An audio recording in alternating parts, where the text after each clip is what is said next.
My name is Dr. Christine Buehler. I work as a clinical researcher for one of the 5 highest-rated medical colleges in the country. And one horrible morning about 5 years ago, while I was doing my residency, I awoke to what appeared to be a rash around my mouth.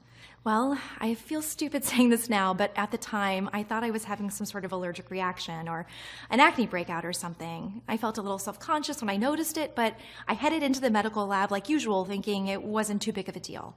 Almost from the second I walked through the door, however, the embarrassment started. Everyone was staring at me. I cut 2 other girls who worked in the lab with me, friends of mine, pointing and giggling from across the room. And suddenly, I was humiliated beyond belief. The worst was when John, the young MD I'd had a crush on for more than 6 months, walked up to me, asked point blank, "What's going on around your mouth?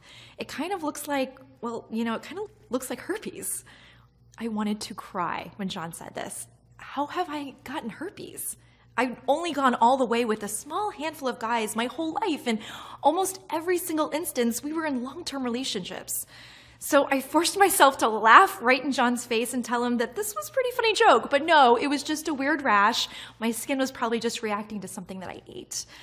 But while I was laughing on the outside, my mind was starting to race on the inside. There was Ryan, the last guy that I'd been intimate with. We dated for 2 full months before we got intimate, and as soon as we did, he stopped returning my phone calls or replying to my texts. Finally, after my 20th message, he texted me saying he wasn't ready for a relationship and it was better if we didn't see each other anymore. At the time, I thought Ryan was just a jerk, but what if there was more to it than that? What if he infected me and stopped talking to me because he didn't want me to know I got something from him? What if he used me and left me to be damaged goods for life? As soon as my shift was finished, I ran across campus to visit my former professor, Dr. Kenlenguin. Now, just to give you a little quick background on Dr. Languin, he's an expert in human pathology. He's had more than 150 academic papers published on viruses and diseases ranging from HIV to pancreatic cancer. He's also widely considered to be the most authoritative researcher on sexually transmitted diseases in the country.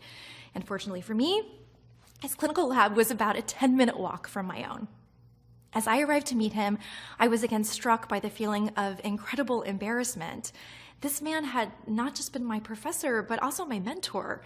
I wanted to run away from him as fast as possible rather than experience the shame of telling him I thought I had an STD. But I had to know. So I walked up to the professor, I pointed to my mouth and told him that I was afraid.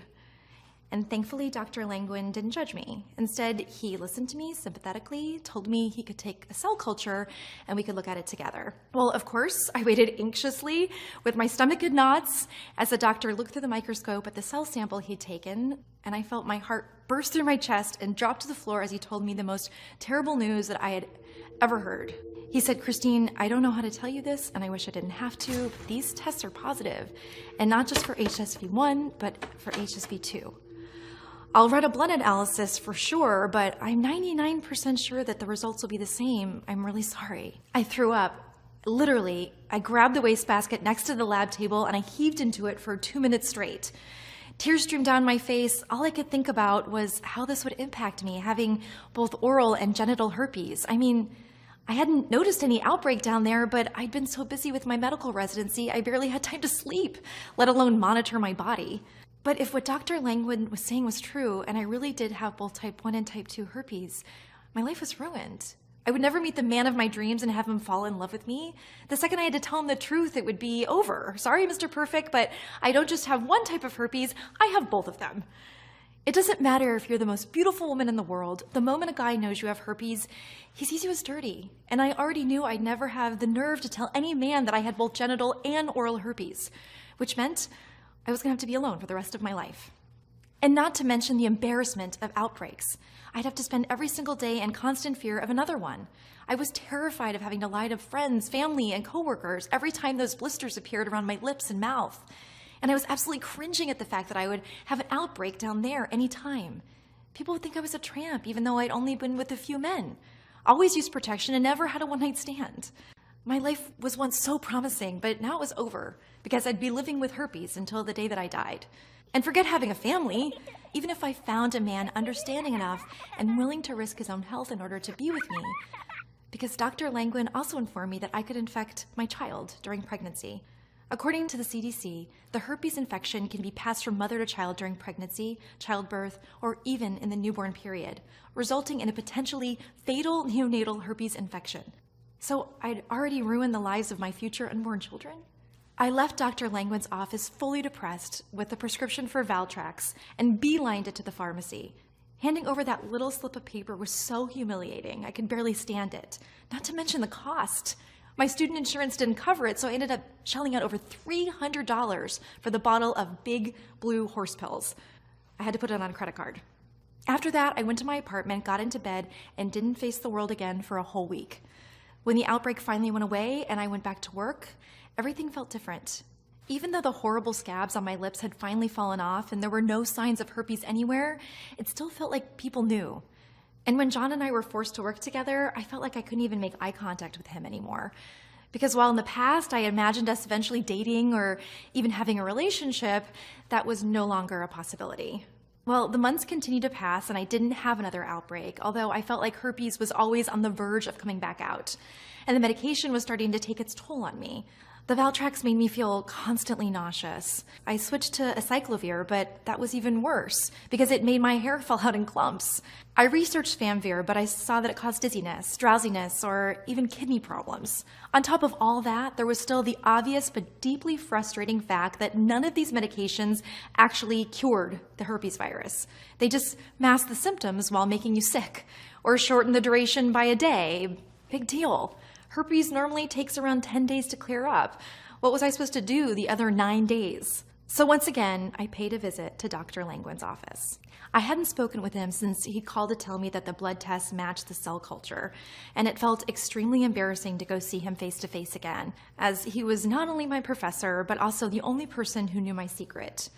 Despite the shame, I was desperate to know if there was any medications I could try that weren't plagued with side effects or high costs. Or better still, if he or anyone else were closer to finding a cure to the herpes virus.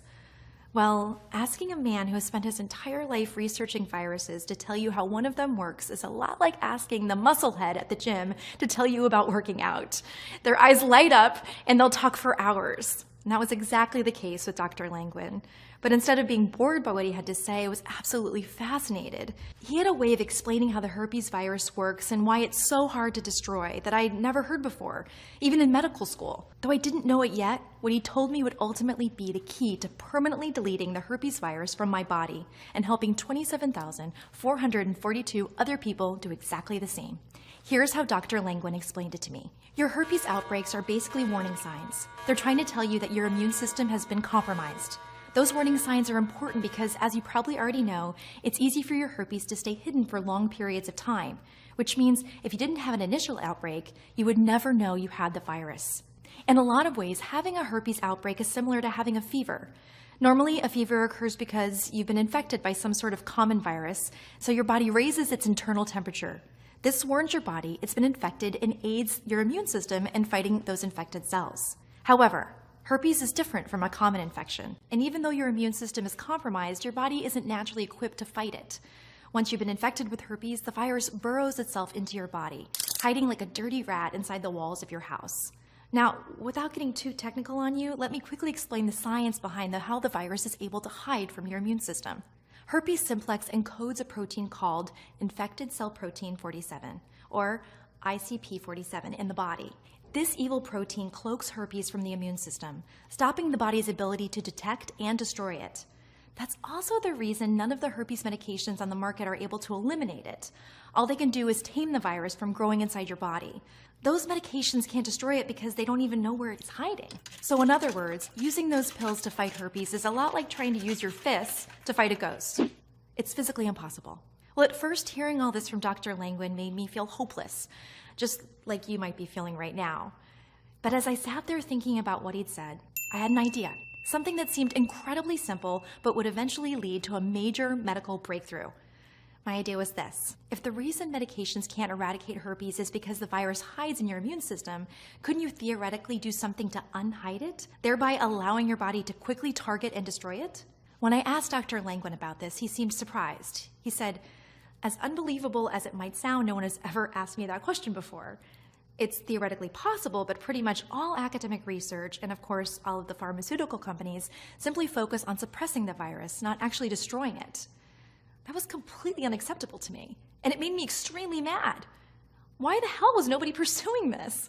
Why was no one looking for a real cure? I mean, I'm smart, but I'm not a genius. Surely I wasn't the first person to think of it. But Dr. Languin couldn't really give me a good answer. That's why I put in for a transfer request the very same day. 2 weeks later, I was assigned to work in Dr. Languin's human pathology lab full-time. It was odd laying down the law to this man, one of the most respected experts on human disease and viruses in the world. But this was personal. It was about me not feeling like a victim the rest of my life or suffering from the humiliation and pain of another outbreak. It was about me taking back my freedom to live life as I choose, free of herpes, to find the man of my dreams and have a loving relationship with him without the fear of rejection once he knew my secret. So I more or less forced one of the most respected researchers and academics in the world to join me on this mission. I told him to think of the accolades, the awards and fame if he helped me cure genital and oral herpes, two of the ugliest, most hated medical afflictions in the world. Well, fortunately, he agreed. So for the next 3 months, we spent 16 hours a day in his lab. We studied what seemed to stimulate the virus and what seemed to make it go dormant. We rigorously tested hundreds of different ways to uncloak the virus, searching for a way to unbind the ICP47 from the cells so it was no longer hidden from the immune system. And on the 94th day of testing, we had our first breakthrough. We discovered a certain combination of organic chemical compounds that seemed to act as a hyperstimulator. In other words, by adding these compounds to the body in a very specific dosage and span of time, we could separate the ICP47 proteins from the nerve cells, ultimately allowing the immune system to attack them. It was a huge breakthrough. Unfortunately, over the next 2 weeks of additional testing, it was clear the battle was still only half won. Even though we were able to expose the infected cell protein to the immune system, and the immune system did attack it, the virus remained too strong. The immune system failed to eliminate it. We could have given up, but I'd come way too far and was way too close to getting my life back and potentially helping millions of men and women across the world to do the same.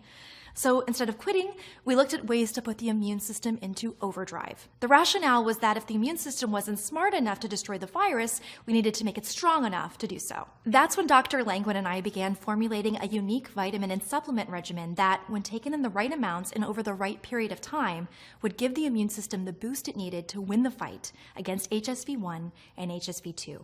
We tested more than 120 different formulas with limited results until finally, on April 27, 2012, we discovered the right combination of vitamins and minerals and supplements. When taken properly, this nutrient-rich blend turns the immune system into an invincible war machine, so powerful and strong, it destroys the herpes virus forever.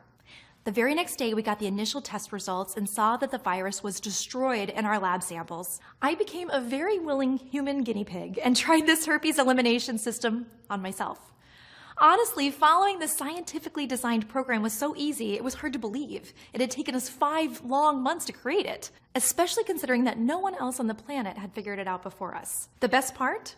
Every vitamin and supplement required to draw out the virus and bulletproof the immune system could be found at my local grocery store for a combined cost of less than $100. So I followed the daily schedule we'd created and started taking the right dosages and combinations of these different natural supplements and vitamins. Each of them strategically contained the organic compounds required to trigger intense reactions inside the body, yet were natural, gentle, and safe. Every single day I took new blood samples and monitored my transformation. And finally, on May 14, 2012, almost 3 weeks exactly from when I'd begun following the treatment protocol, my blood analysis for both HSV1 and HSV2 came back 100% negative. It was a miracle. I was overwhelmed. So I knew that we needed to share the protocol we discovered with every single person and to do it as fast as humanly possible. That's why over the next 6 months, Dr. Languin and I ran clinical trials of our natural herpes treatment out of 479 test subjects. Every single one eliminated all traces of herpes from their body in less than 21 days. That's right. And it didn't matter if they had herpes type 1 or type 2 or both. And it worked whether they'd been infected 3 months ago or 30 years in the past. It was truly the miracle that I'd hoped for. So I decided to say, forget the corporations and their lapdogs in academic medicine and put our research and findings online for everyone to see. For the next 2 months, Dr. Languin and I worked around the clock to turn our natural treatment program into a simple, easy-to-follow guide.